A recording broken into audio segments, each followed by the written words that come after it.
Bonjour à tous, la traditionnelle vidéo très appréciée par les geeks, les passionnés de matos, des vélos du Bikingman des Alpes-Maritimes, puisqu'on est à la fin du contrôle matériel et de l'accueil des participants pour le format 1000 bornes. Donc l'idée de cette vidéo, c'est bien sûr, avec Max à la réalisation qui est en train de tenir la caméra, de vous montrer les vélos, certaines machines que j'ai pu identifier durant la phase de contrôle matériel, et puis de faire parler les propriétaires sur des choix techniques qu'ils ont pu avoir pour affronter ce Bikingman au cœur du département où j'habite. C'est la maison, c'est un parcours bien sûr très vallonné, très montagneux, on parle de 1000 bornes, presque 19 000 mètres de dénivelé positif, beaucoup de pourcentages notamment, avec globalement un parcours qui part de la Bonnette pour connecter le Mont Ventoux, avec tout un tas de pétards qui sont magnifiques. Bref, on va aller faire un tour sur le village.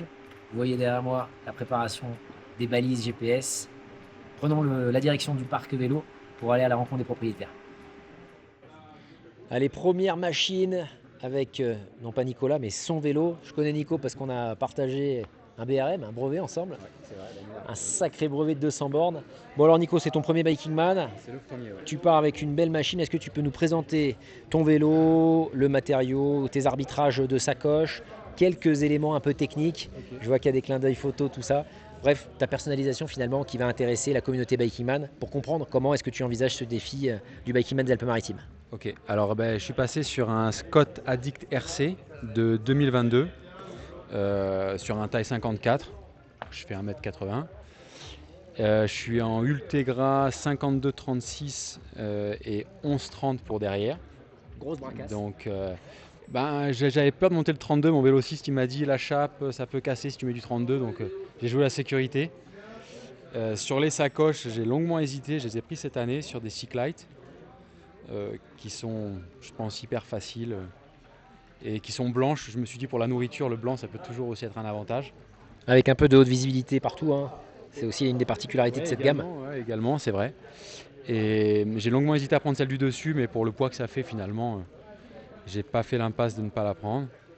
Et prolongateur, c'est vrai que maintenant je vois que par ça pour me reposer. C'est vrai que ça repose bien.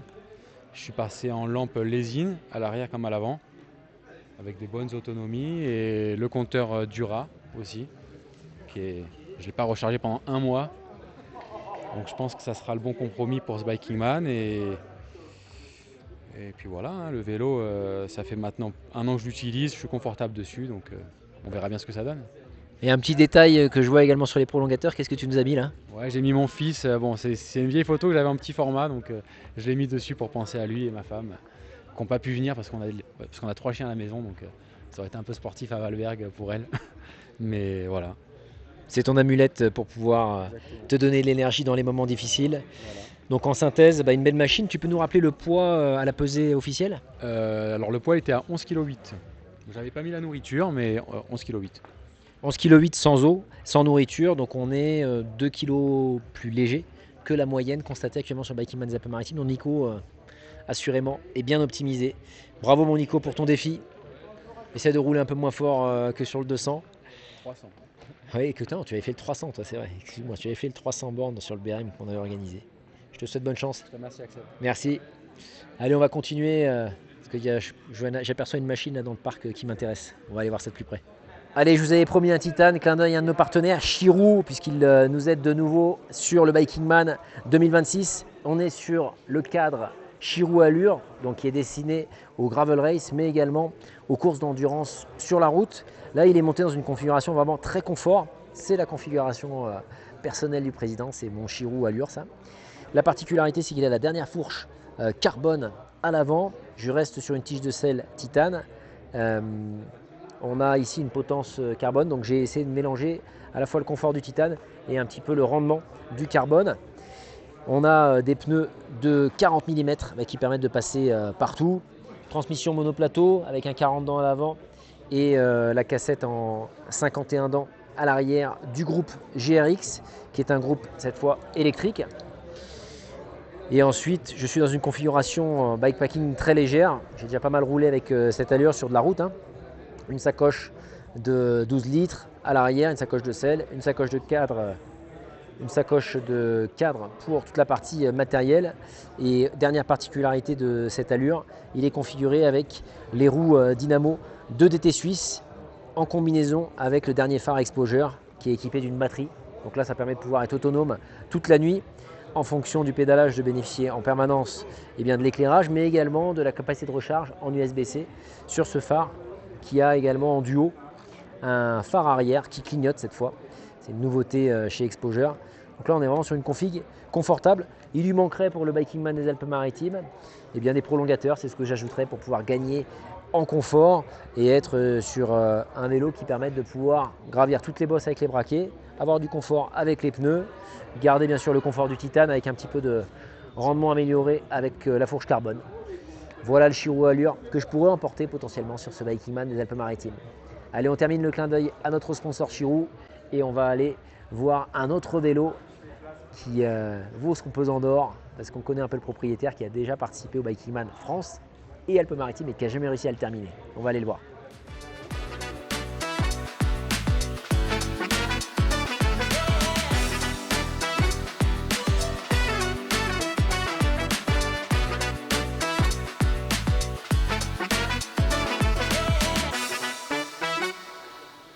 Allez, nouveau vélo, cette fois on est avec Pascal. Il va tenter pour une 3e fois de participer et d'aller surtout au bout de ce Bikingman historiquement France, mais qui est devenu Alpes-Maritimes. Il avait tenté, d'ailleurs je vous invite les internautes à aller regarder sur la chaîne YouTube parce que tu avais été interviewé par Jérôme de Radio Cyclo. Avec Muffin, il avait tenté de participer au Bikingman France avec son chien Muffin il y a 4 ans. Et là il revient avec son trek qu'il va nous présenter pour terminer le Bikingman des Alpes-Maritimes. Alors Pascal, est-ce que tu peux nous présenter toutes les subtilités de ta configuration qui, à l'évidence, est spéciale? La dynamo, ça c'est de plus en plus de gens. Donc avec des roues dynamo et DT Suisse? Ouais, c'est ça. Ça s'allume tout seul, mais ça c'est pas magique. Après, au niveau vitesse, ce qui est moins habituel, c'est que du coup derrière j'ai 11,42. D'accord. Mais devant j'ai deux plateaux, du coup c'est du GRX 3046, sauf que en fait il y a TA qui fait un plateau en 28 qui se monte quand même dessus, donc du coup j'ai 28-42, donc il n'y a pas grand monde qui mouline autant que ça. Tu as beaucoup de souplesse pour les gens qui nous écoutent, qui ne connaissent pas forcément les braquets. Tu as choisi vraiment le braquet le plus souple possible là. Ouais, voilà, c'est ça, ça fait 1,5, donc du coup ça c'est pour monter, c'est ce qui va le mieux. En plus, comme avec les gros pneus, ça perd Tu perds du rendement. Ouais, tu perds plus tu augmentes la taille des pneus, plus tes pignons il en faut, parce que du coup tu perds forcément. Alors parle-nous de tes pneus Pascal, parce que je vois que tu as quand même mis des beaux boudins sur ces roues d'été. En fait, moi, le premier Bikingman que j'ai fait, j'étais en 32. Sur Aura, il y a celui que j'ai fini, c'était il y a 3 ans. Et même il y a 4 ans, j'étais en 32 aussi. Moi, j'ai mal partout. Et le 32, j'y arrive plus. Donc du coup, j'ai essayé 42 un peu, et puis c'était pas suffisant. Donc du coup, j'ai mis du 50. En pression devant, j'ai 3,8, derrière j'ai 4 au départ. Comme ça, quand je suis cramé au bout de 5 jours, il reste 3,5 partout et c'est pas mal. Après, qu'est-ce qu'il y a de particulier? Ils sont pas lisses, mais en fait ça gêne pas du tout. De rouler en 50 mm, ça n'a rien à voir. Ça change de monde en fait, parce qu'il faut surtout pas donner d'à-coups, parce que tous tes à-coups ils sont perdus. Dès que tu as une bosse, tout ça, faut pas trop rouler avec des gens qui ont des roues toutes fines ou des pneus de 25 ou tout ça, parce que tu te crames direct, parce que chaque fois qu'il faut relancer un coup sec, ça marche pas. Par contre, quand tu regardes la moyenne que tu as fait sur la journée, bizarrement, elle n'est pas pourrie du tout. Et du coup, moi, je trouve ça génial, sauf que ça n'a rien à voir, ça perd complètement tous les repères, parce que tu n'as plus du tout les bruits de roulement de d'habitude, les secousses, tout ça, il n'y a plus ça. Donc tu as vraiment l'impression d'être collé par terre, de ne pas avancer comme en VTT, sauf que en fait, la moyenne, elle n'est pas dégueulasse. Et à la fin de la journée, tu as le corps aussi qui est moins fatigué, moins éreinté par l'effort. Parce que moi j'ai mal partout, enfin on s'en fout, mais j'ai une spondylarthrite, donc du coup ça fait mal partout. Donc c'est pour ça que j'ai remonté. L'année dernière, j'ai fait 24 heures, après j'étais capoute aussi quand même, je tiens à dire, il y avait cette petite vengeance personnelle. Tu avais fait un parcours avec un 8 qui repassait ici, et ici j'avais toute ça, c'est la grossière erreur personnelle, c'est que j'avais toute ma famille avec les enfants, ma femme qui galérait et tout ça et machin. Quand je suis repassé là à 6h du mat, j'avais largement le temps de dormir et tout ça. Bon, du coup j'ai fait le papa, j'ai tout arrêté et je suis rentré. Voilà, mais du coup on a fait les cons ici, c'était sympa. Et voilà, là du coup j'ai laissé tout le monde à la maison et comme ça c'est plus facile. J'ai perdu la question, mais ça c'est pas... Parle-nous sur le... Donc là tu es sur un trek, un checkpoint ALR. Donc quel est le matériau? Et je vois qu'il a un peu des peintures perso. Alu, fourche carbone devant, donc c'est des trucs de base, hein, ça vaut pas bien cher au début. J'ai acheté le cadre nu, puis après c'est moi qui ai monté tout le bazar. Ce qui change depuis l'année dernière, c'est que j'ai mis une potence avec vachement d'angle, donc du coup je sais plus combien c'est, 35 ou 38, je sais plus. Pour relever ton poste de pilotage. Ouais, voilà, donc c'est en fait du coup je suis même plus haut que la selle. Donc j'ai essayé au début parce que comme j'avais mal partout l'année dernière, on m'a dit tout ça, j'en ai parlé à Jean-Jacques, il m'a dit essaie d'incliner ton prolongateur. Moi ça me va pas du tout d'incliner parce que ça me coupe le souffle, c'est une catastrophe. Donc du coup j'ai laissé le même angle à plat, tout ça devant. Et par contre j'ai tout remonté vachement, mais vraiment beaucoup parce que entre 110 à plat et 90 qui va à 38 degrés comme ça change énormément. Quand je suis monté sur le vélo au début, j'étais comme un mec bourré, c'était n'importe quoi. Surtout sur les prolongateurs, c'était une catastrophe. Et puis au bout de rien de temps, après, ça s'habitue et puis après, c'est parti. Après, comme les pneus de 50, au début, ça fout le camp un peu dans tous les coins. Voilà. Après, qu'est-ce qui change? Avant, j'emmenais toujours beaucoup trop. Là, je suis en dessous des 19 kg avec saucisson et je sais pas trop quoi. Donc c'est un record avec, Voilà, c'est un record avec Pascal. 32 kg avec Muffina, avec le chien, il y a 4 ans. Bon, j'ai fait 24 heures, hein, mais quand même 270 bornes et 4008 de dénivelé. Ce qui était débile, c'est pareil, dans la gestion de son temps, c'était mon premier biking-man il y a 4 ans. J'étais nul à chier là-dedans parce que moi j'étais juste bon pour faire des voyages vélo, tout ça, je savais super bien faire, je savais pas faire le biking-man. Donc je suis parti chargé comme un ours avec un rythme sur 4 jours. Ce qui était complètement con en fait, parce que du coup je pouvais le faire sur 5 jours, surtout avec un chien et tout le bazar. Donc j'avais le temps, sauf que complètement perdu la première nuit. J'ai roulé, j'ai doublé. Tout le monde dormait, moi je roulais comme un dingue. Bref, parce que j'avais peur, les barrières horaires. Tu nous as parlé des barrières horaires en arrivant. Moi, ça m'a mis une panique pas possible. J'étais complètement perdu dans le temps. Donc bref, mais c'était drôle. Mais bon, voilà. Après, j'ai mes bidons spéciaux. Analyse d'urine au cas où. C'est de l'huile. Et en fait, comme ça fuit tout le temps les machins où il y a de l'huile, ça c'est des pipettes pour le sérum FI pour les bébés ou pour pas que les bébés.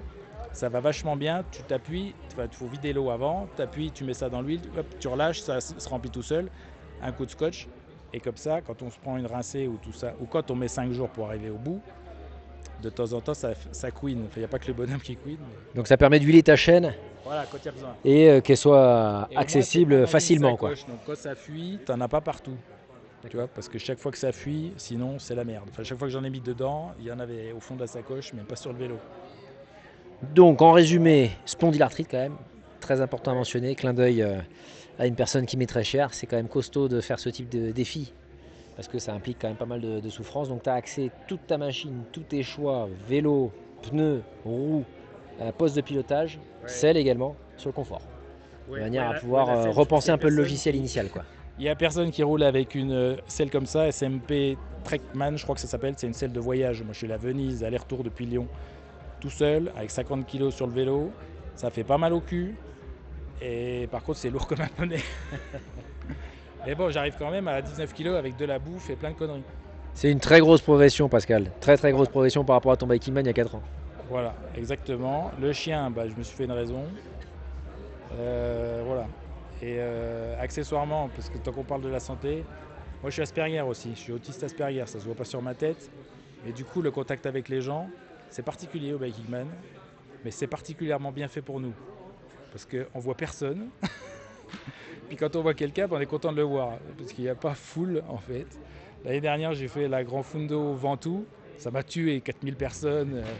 Moi j'étais avec mes boudins. Je suis arrivé pas trop mal, mais j'ai tout laissé ma santé. D'ailleurs, ça m'a coupé les jambes avant de venir là. C'est une expérience solitaire, mais solidaire. J'aime bien la résumer comme voilà. Ça te permet d'être en immersion. Pascal, je te souhaite le meilleur pour cette troisième tentative. Ouais, mais à chaque fois, il y avait des cas particuliers, quand même, parce que le chien, quand même... Oui, il y avait, on va dire, des... Là, je suis venu avec Jean-François Bossicard, qui est mon pote belge que j'ai rencontré sur Biking Manora, qu'on a fini ensemble les derniers. Presque, il y en avait un dernier vivant, quand même, parce que 112 heures. Et 114 heures pour lui, je crois. Donc on est arrivé vivant, en laissant les 25 autres sur le carreau. Mais voilà, donc là, on est venus ensemble. Il n'y a personne qui nous attend à Valberg, donc normalement... à part vous, à part toi, mais à la fin. Donc Normalement, Donc normalement ça va le faire Voilà. pour ce Bikeman Alpes-Maritimes. Je te souhaite le meilleur. En tout cas, merci de la présentation de ta machine. C'était super intéressant parce qu'il y a des arbitrages très spéciaux. Donc merci à toi. Bonne C'est à cause chance. de toi quand même. Je rajoute un mot quand même. L'année dernière, dans ton brief, tu as dit que tu l'avais fait en 50. Il y a un an. Tu as dit que tu avais fait le parcours de repérage route, le 1000 de l'Alpes-Maritimes, avec des pneus de 50. Et là, ça fait gring. Il a fallu 8 mois pour que ça percute, mais voilà. Mais écoute, j'espère que ce conseil sera salvateur pour toi Voilà. et que tes pneus de 50 vont t'apporter tout le confort. C'est ça. Je te souhaite bonne chance. Merci. Merci à toi. Allez, les meilleurs pour la fin, comme on dit. Le club UCA qui vient en renfort puisqu'ils vont tenter Vincent et Eric le 1000 bornes et le 555 avec les machines. Bon, je vous rassure, normalement ils doivent remplacer les pneus. C'est prévu. A priori c'est prévu. Donc ils vont tenter le doublé énorme sur Valberg. Je suis très heureux parce que au-delà d'être des participants, c'est des amis avec qui j'aime rouler de temps en temps à 185 pulses, à 450 watts sur les pistes.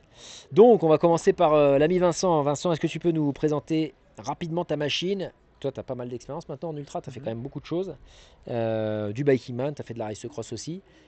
Parle-nous un peu des spécificités, comme si tu parlais à des geeks qui regardent les vidéos et qui veulent comprendre quels sont les choix que tu as fait sur cette machine qui a évolué depuis tes premières participations. Ah bah ça va être compliqué parce que moi, je suis pas un gros geek du vélo. Je tiens moi. Non, c'est bon, je te tiens. Ouais. Bah du coup ça c'est un vélo de gravel, mais au moins il est polyvalent. Et du coup dessus j'ai une galette assez énorme qui permet de monter partout et de pas être en difficulté. Donc tu as combien de dents à l'arrière? 52. Ok. Et à l'avant? Et à l'avant j'étais en 40, là je passe en 42 histoire de pouvoir suivre Eric sur le plat parce qu'il bombarde. Sinon j'étais trop limité. Donc voilà, ça passe partout. Pour le gravel c'est pas mal. Et pour la route, bon, c'est un peu, des fois c'est un peu galère. Mais j'avais essayé de passer en double plateau avec le gros, ça faisait des sauts de chaîne, c'était pas fou, donc je suis repassé monoplateau, mais voilà, vive le double plateau. Mais bon, quand on veut tout faire, il faut choisir, hein. On peut pas tout faire quoi. Choisir, c'est renoncer. Ouais, bon, j'ai renoncé du coup, est-ce que j'ai choisi le mono? Enfin voilà. Voilà, moyeu dynamo à l'avant, c'est bien pratique pour la lumière. Moi j'ai lumière avant et arrière tout le temps et je suis pas embêté.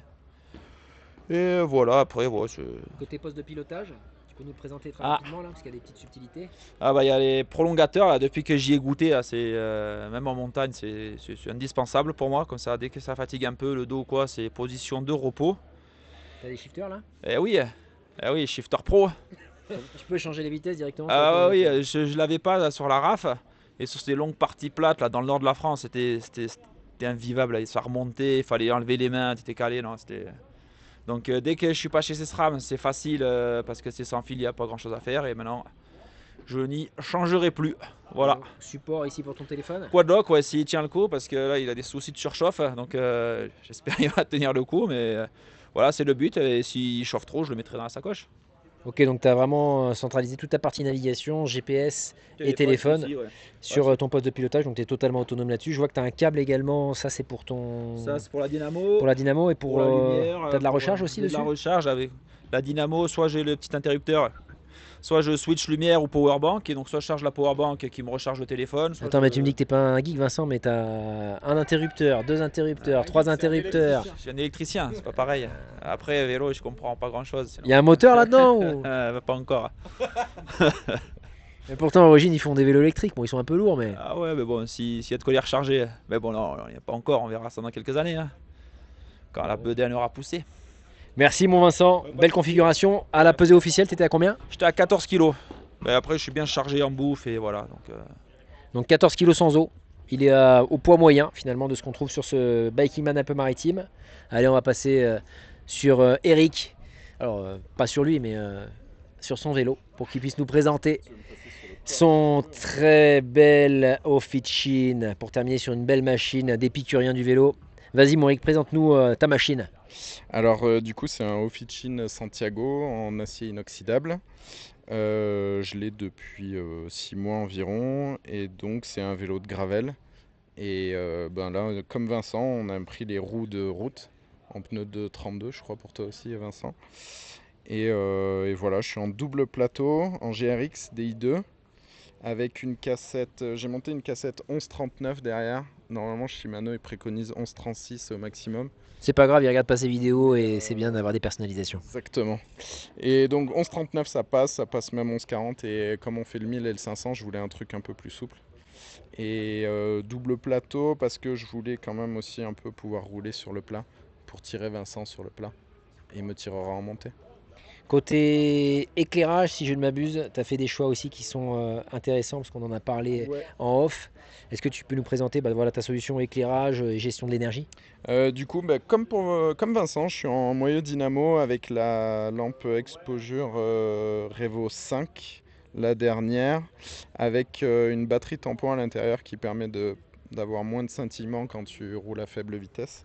Et du coup, tu peux aussi recharger tes appareils en USB-C. Ouais, ça c'est la grosse nouveauté de ce phare, donc c'est super pratique. C'est vraiment bien. Et tout pareil que Vincent, les shifters au prolongateur, le quad lock, tout pareil. On a fait tout pareil, regarde, on a le même t-shirt. Alors non, et d'ailleurs très, très beau défi en Toscane, un petit peu moins engagé, quoique, sur certaines pistes. Hein. Mais si, tu as une grosse différence avec Vincent, c'est que sur tes prolongateurs, il y a une photo. Ah oui, la photo des enfants pour pas rouler trop vite en descente. C'est bien, bravo mon Eric, effectivement, c'est l'amulette. On l'a vu au début de cette vidéo, on la voit en cette fin de vidéo, c'est des techniques qu'utilisent les ultracyclistes pour pouvoir aller au bout de ces défis. Les gars, je vous souhaite bonne chance. Rappelle-moi le poids de ta machine. 13 kg 3. 13 kg 3, donc en acier inoxydable, il était plus léger qu'un carbone. Avis aux détracteurs. Avis aux détracteurs du matériau. Il me manquait juste la sacoche de sel, mais j'avais Bon. tout le matériel obligatoire qui était posé dessus. Bon alors ça va, il lui manquait un peu de poids. Mais donc, donc vous allez être équivalent en termes de poids. 14 kg sur les deux machines. Deux philosophies différentes, du carbone et de l'acier. Deux belles machines. Une belle amitié aussi que vous allez tester parce que aller au bout de ce défi en équipe, c'est très beau. Donc les gars, je vous souhaite bonne chance, bon courage pour la chaleur. Et puis on se voit très bientôt sur la ligne de départ. Et surtout sur la deuxième ligne de départ pour le 555 Gravel. Clin d'œil à Eric aussi parce qu'il m'a beaucoup aidé pour les traces. C'est un bon traceur. Je vous invite en tout cas, si cette vidéo vous a plu, à vous abonner bien sûr, à mettre des commentaires, poser des questions sur la chaîne. Peut-être que les deux zozos y répondront. N'hésitez pas à mettre des commentaires parce que c'est comme ça que la vidéo remonte avec les algorithmes de YouTube. Et puis on vous donne rendez-vous prochainement avec d'autres tutos. À la prochaine!